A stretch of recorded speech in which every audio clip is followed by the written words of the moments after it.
Hello. Last week, Jamie Oliver upset a good few people by suggesting a new recipe for hot cross buns.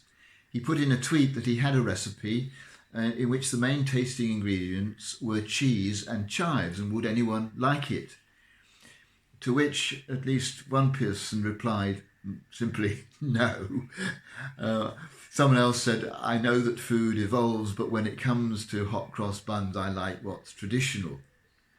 They hadn't even tried it, but they decided they didn't want it. Whereas others embraced the idea and said, yes, please tweet the recipe so we can try it. And I think the way he divided people there represents a deeper division between us human beings, because there are some of us who really prefer the traditional, who like what we're used to, who feel much more secure when we know where we are. And there are others who will embrace anything new, who just want to have something different, who want to change.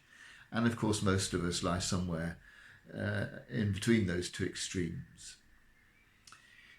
What we're remembering this weekend is something radically and utterly new.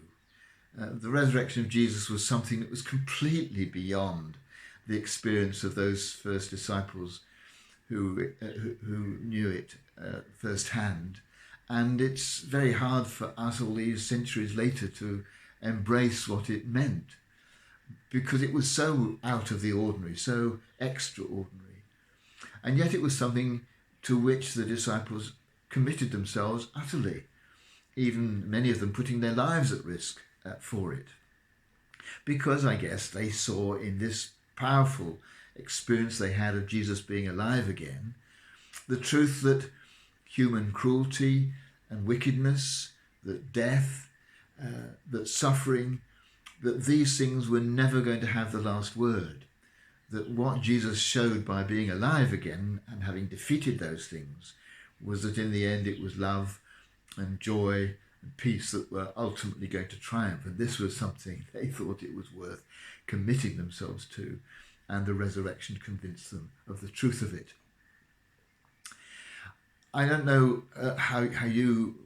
where you lie on that spectrum between the traditional and the new, but I hope that in this case you are prepared to embrace the new, to put your trust in that confidence in the power of love. For many of us Christians, it is the resurrection that helps us to have that faith.